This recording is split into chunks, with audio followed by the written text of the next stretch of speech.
On a cold January day in 2017, a group of teenagers ventured into the woods of Lake Stevens, Washington to smoke marijuana. What they discovered would thrust this quiet suburban community into the national spotlight and spark a controversy that remains unresolved to this day. The body of 18-year-old Ben Moussa Keita was found swinging from a tree. The rope was secured to a branch at least 50 feet high. His wallet, phone, and car keys were left at home. No note was ever found. Initially ruled a suicide, the medical examiner would later change Ben's manner of death to undetermined. A rare revision that raised alarming questions. How did a bright, promising student with no history of depression climb 50 feet up a tree without leaving evidence of his ascent? Why did his body show no injuries consistent with such a fall? Most disturbingly, how was his body missed during previous searches of the same woods in the exact same area? Ben was black. Ben was Muslim. And in a nation experiencing a surge in reported hate crimes against religious minorities, his family and community advocates couldn't help but wonder, was this truly a suicide, or was it foul play? His family would later learn Ben was relentlessly bullied because of his race and religion, but he kept it to himself because he didn't want them to worry. Was Ben Keita the victim of a modern-day lynching? At first, the police insisted there was no evidence of foul play, yet unexplained DNA was found on the rope. Ben's phone had been wiped clean before investigators could examine it. And in the 6 weeks he was missing, no one could account for his whereabouts. Also, Ben's body appeared to have been frozen on ice for weeks before being placed at the end of that rope. So what actually happened here? Let's figure this out. Hello strangers, welcome back to the Strange Bar and Grill. I'm your host, JP. Today's story is one of a death that defies easy explanation, a case where the evidence, or lack thereof, leads to more questions than answers. This is the mysterious death of Ben Keita.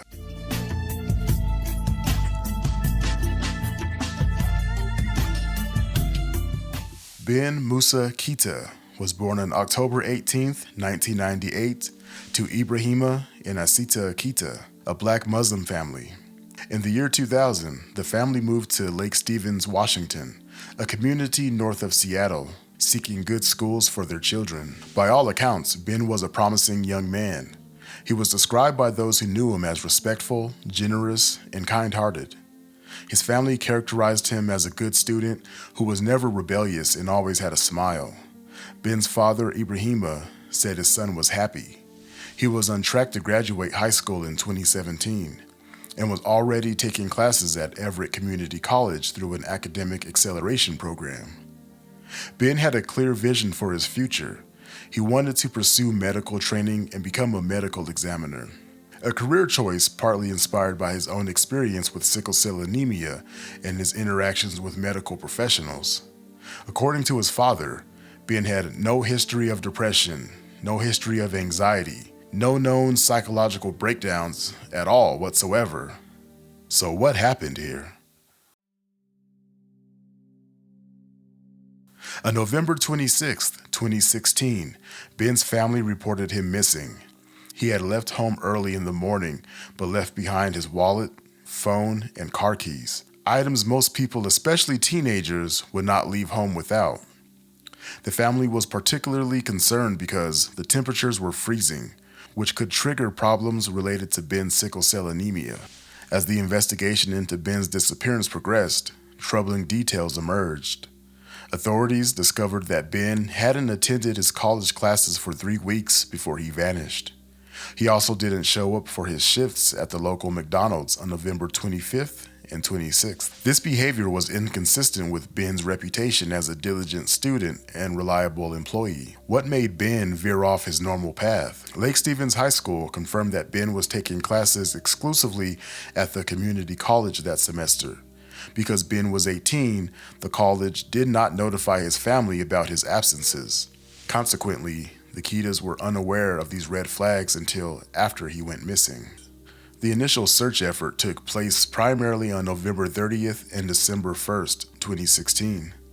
The Lake Stevens Police Department took the lead in the investigation and coordinated the initial search efforts. Early in the investigation, they also contacted the FBI for assistance. According to case files, a Lake Stevens detective reached out to the FBI on November 30th and December 1st, 2016. Ben's family even signed a consent form allowing the FBI to search the family's home and their home computer. But the search didn't produce any useful results. The search operations used several advanced methods. Search efforts included the use of a helicopter to perform an aerial search, but this helicopter aerial search did not locate Ben. Police also employed the use of search dogs and cadaver dogs. These are specialized search dogs that are trained to detect human remains, but the dogs never got a scent. They also deployed 2 search teams, and the 2 sergeants of these search teams reported that they searched the woods on foot and they combed every area possible, but they could not find any traces of Ben. They also performed a digital investigation. The authorities reviewed Ben's bank statements and obtained his call and text history from his service provider. But those call and text history logs didn't lead them to discover what happened to Ben. Police also did neighborhood canvassing. Law enforcement questioned neighbors, including one who had a surveillance camera positioned in a way that might have captured Ben leaving his home. But this neighbor reported that their camera's memory was full and wasn't recording at that time. Now, at the same time all of this was going on, while the police were conducting their search, Ben's family also sprung into action. Ben's family reached out to their community, going around door to door, contacting their neighbors. They even put up flyers. The family also utilized local media to publicize Ben's disappearance, with initial reports appearing in the Daily Herald on November 29th, 2016. But with all this searching and contacting the media and speaking to neighbors, Ben still could not be found. It's just like he just disappeared into thin air. So with that, December passed, with seemingly no new leads about Ben's whereabouts. Then on January 9th, 2017, a group of teenagers who were in the woods to smoke some weed made a grim discovery. They found Ben Keita's body hanging from a long rope tied to a high branch in a densely wooded area, just a few blocks from his home. Now, what made this discovery particularly puzzling was that these woods had been previously searched by authorities on November 30th and December 1st. How could searchers have missed Ben's body if it had been there all along? And again, there were 2 search teams. The 2 sergeants of these search teams said they searched this area. The scene presented other troubling inconsistencies. According to the autopsy report, the rope was tied to a tree branch at least 50 feet high, with Ben's feet dangling about 2.5 feet off the ground. The tree where Ben was found was approximately 12 to 14 feet from a high-traffic trail and about 10 feet from the nearest backyard fence. Someone should have seen Ben if he was there this whole time. Ben had injuries to his neck from the rope, but the only other injury noted was a small abrasion on his left thumb. There were no drugs or alcohol in his system, but ice crystals were found in his heart blood, suggesting his body might have been in a semi-frozen state for up to 2 weeks before the discovery. That would have been about December 26th, but he was reported missing on November 26th. So what happened in the 30 days in between? Was Ben alive between the time he went missing and between the time his body was allegedly frozen? Between all the foot traffic and the proximity to the house and the fact that 2 search teams combed that exact area twice, he should have been found. Why wasn't he found? The Snohomish County Medical Examiner's Office initially determined that Ben died of hanging with no other evidence of trauma, classifying his manner of death as a suicide. However, a critical question remained unanswered. How did Ben climb 50 feet up in the tree to tie the rope, and then jump without sustaining more injuries than were documented? On January 26, 2017, Ben's manner of death was changed from suicide to undetermined. An associate medical examiner wrote in the report, although autopsy showed obvious evidence of hanging, the circumstances of the very high tree branch, uncertain location of the deceased for the weeks prior to discovery, with a report the area where the body was found had been previously searched, and lack of any reported self-harm ideation or attempts, makes the definitive classification of the manner as suicide uncertain. There were discrepancies in the official reports. The autopsy document contained different estimates of the tree branch height, one part citing the medical examiner's office death investigator's estimate of 50 feet, while later citing a detective who estimated approximately 30 feet. The medical examiner's office said the branch was 50 feet from the ground, but a detective estimated the branch at 30 feet. Now, I'm going to believe the medical examiner's death investigator over the officer's estimation, because that's a huge discrepancy. I don't know how he came up with that number, but the officer probably made an estimation because he wanted to frame this case as a suicide, possibly, and then they could close the case quicker because it's easier to climb up to 30 feet than it is 50 feet off the ground. Ben's family expressed dissatisfaction with the pace and the thoroughness of the investigation. They believed the police had not interviewed 4 of Ben's co-workers who might have had information about his whereabouts. This prompted the family to seek assistance from the Washington chapter of the Council on American Islamic Relations, or CARE for short. On February 27, 2017, CARE sent a letter to the FBI requesting their involvement in investigating Ben's death. CARE and other advocates raised the possibility that Ben's race or religion might have been factors in his death. The organization stated that the family wanted assurance that their community was safe for all young people, including people of color and religious minorities. The Snohomish County Medical Examiner's Office released a statement on March 2, 2017, complaining that the undetermined finding meant the medical examination could not be determined with an appropriate degree of certainty the manner of the death. The statement emphasized that police and prosecutors would make the final determination about whether evidence indicated a crime had occurred. On March 3rd, the FBI announced they were conducting a review alongside the Lake Stevens police, but were not opening a formal investigation at that time, stating that the evidence did not indicate a criminal act had occurred. At a March 8th press conference, Ben's family expressed fears that he might have been targeted because of his race or religion, and once again called for the FBI to take over the case. The efforts of the family and CARE led to media coverage suggesting Ben might have been the victim of a lynching, though CARE Washington director Arsalan Bakari later clarified it was not their intention to spur such stories or imply it was a hate crime that had been ignored. CARE obtained Ben's transcripts, which showed he was a B student as recently as June 2016 and was on track to graduate. The family had paperwork showing he had registered for the winter quarter at the community college, which was set to start in January of 2017. The Keitas acknowledged they weren't entirely sure what was happening in Ben's life leading up to his disappearance. They were told he was being bullied or targeted with anti-Islamic comments. They described Ben as living a quiet life, spending much of his time alone in his room playing video games and reading science fiction. They believed that he may have withheld information from them to shield them from worry. But then, a troubling detail emerged. Ben's phone had been wiped before detectives could examine it for clues. Investigators recovered his call and text history from Ben's provider and reviewed his bank statements. But the circumstances of the phone being wiped remained unexplained. On March 24, 2017, investigators announced they had found zero evidence that a crime had occurred in Ben's death. Lake Stevens Police Chief John Dyer said investigators were getting closer to wrapping up their work, though they still wanted to understand why Ben stopped attending classes before he disappeared. But many speculated it was because he was being bullied and harassed.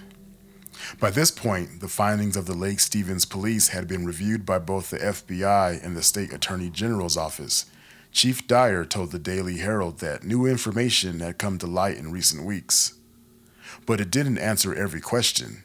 He added that forensic results from the crime lab and genetic testing showed no conclusive evidence of a criminal act. The family questioned why multiple search operations failed to locate Ben's body. The Attorney General's office suggested that the police retrace the steps of searchers. Two search and rescue sergeants reported searching that part of the woods on foot several times, and each time they did not find Ben hanging from that tree. After all, Ben was found just 10 feet from a nearby house in that neighborhood, and only 14 feet from a nearby heavily used walking trail. His feet were only 2 feet from the ground, and he would have been pretty much eye level to the searchers. And also, why didn't the search dogs pick up on Ben's scent? They searched that area multiple times. Why didn't the search dogs pick up on that scent? Why did it take 4 teenagers to randomly stumble upon his body? The Lake Stevens police officially closed the investigation on March 31st, 2017. And released 195 pages from the case file to the public. The department determined that all evidence indicated Ben had taken his own life, though testing was still ongoing for genetic material from multiple people who were at the scene, including samples found on the rope and the flashlight. Not sure how you can close a case before processing all the necessary evidence, but what do I know, right? The case file provided by Lake Stevens Police Department revealed several important details. Number 1, the teens who found Ben's body admitted to touching it because they initially thought it was a prank. They checked for ID and found a flashlight in his pocket, which Ben's family later said they didn't recognize. But did they really check his body because they thought it was a prank? Or is that how they explained away the fact that their fingerprints and DNA were on Ben? Number 2, detectives could not determine the source of the rope used in the hanging. I've seen in cases where detectives can find someone visiting the hardware store to purchase ropes or other tools. They knew the time frame of when he went missing and when he was found, but Ben wasn't on any surveillance footage purchasing rope or any other tools. And also, the rope did not come from the Keita's family home because they also did not recognize the rope as well. Number 3, Chief Dyer stated that weather conditions destroyed all DNA evidence where the rope was tied around the tree. In my understanding, freezing DNA doesn't degrade the DNA sample, but constantly freezing and thawing of the DNA could cause potential issues. Ben's DNA and an unknown person's DNA were found on the lower knot. Forensic scientists compared the second profile to genetic samples from officials, the teens who found Ben, and others who were at the site. All the teens' family were asked to have their children submit samples, but some parents declined. Number 5, the autopsy determined that Ben's neck was not broken, suggesting it was unlikely he dropped a long distance before the noose tightened. But if the rope was tied up to 50 feet, and then he placed it around his neck and jumped down, I think that would have broke his neck. I could be wrong. Detective Jim Barnes wrote in Ben's case file on January 17, 2017, that the case was treated as a homicide until determined otherwise, but that all evidence points to Ben committing suicide. Do you agree with that? Let me know in the comment section. In June of 2020, a Change.org petition was published asking the Lake Stevens Police Department and the FBI to reopen the case. The petition garnered over 15,000 signatures, but as of this writing, there has been no official announcement about reopening the investigation. Despite the official conclusion that Ben Keita took his own life, many questions remain unanswered. The circumstances of his death, the height of the tree, the lack of extensive injuries, the fact that previous searches missed his body, the wiped phone, and the unknown DNA on the rope continue to fuel speculation and concern. Ben Keita's family continues to seek answers about what truly happened to their son in those woods near Lake Stevens, Washington. What do you all think happened? Now, that's all the information that I have on this case, but knowing what we do know about this mysterious case, let's dive into some potential theories. So theory number 1, we're going to go with what the police are saying here. Suicide under some unusual circumstances. So this theory aligns with the initial conclusion reached by law enforcement, but accounts for the unusual circumstances. So first we got to look at, Ben had stopped attending classes for 3 weeks before his disappearance without informing his family. He missed work shifts just before going missing. There was also no evidence of a struggle or additional trauma beyond hanging that was found. But we do have some unresolved questions regarding this. Why was there no suicide note? Why would he choose an elaborate and difficult method to do this to himself? Why was there no history of depression or suicidal ideation reported by family or friends? How did he scale a 50-foot tree without more injuries or evidence on himself? Why did his body show no evidence of a drop that should have broke his neck, I would think? So I'm not sure about this one. There's too many questions that haven't been answered. It just does not make sense. To me, it doesn't. But let me know what you guys think in the comment section. And now let's move on to theory number 2. With this theory, we'll explore possible foul play or maybe some form of a hate crime, right? The supporting evidence. Ben was a black Muslim in a predominantly white community. Now, that doesn't normally mean that you're going to be attacked or have something happen to you, but during this time, there was a lot of religious and racial tensions going on as far as violence being targeted towards Muslims. He was also bullied according to his friends. The unexplained DNA found on the rope that did not match Ben. Whose DNA was that? The unusual presentation of the body hanging from an extremely high branch. There was also a change in the manner of his death from suicide to undetermined. I mean, even the medical examiner could not really say this was a suicide. He thought there was some fishy stuff going on here. The timing coincided with increased social tensions following the 2016 election. And again, his death occurred during a time of a documented nationwide increase in hate crimes against Muslims. He also had a mysterious flashlight found in his pocket that, according to his family, didn't belong to him. Whose flashlight was that? I mean, he left pretty early in the morning. He left all his things behind. Was he just going out for a quick jog, a quick run, and just left all his stuff behind because he was going to be right back? I mean, what happened to him? And theory number 3. So with this theory, we look at, is it possible that Ben died accidentally and someone staged it to look like a suicide?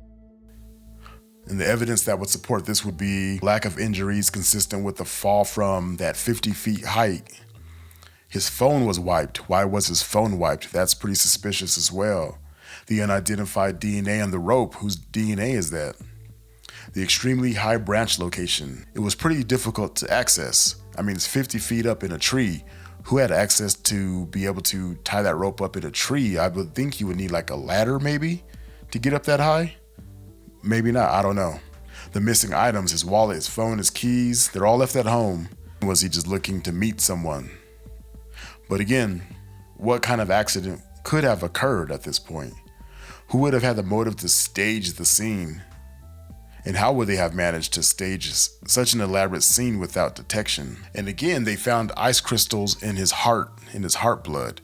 They believe he was frozen for several weeks. But again, during the searches, he was not in that tree.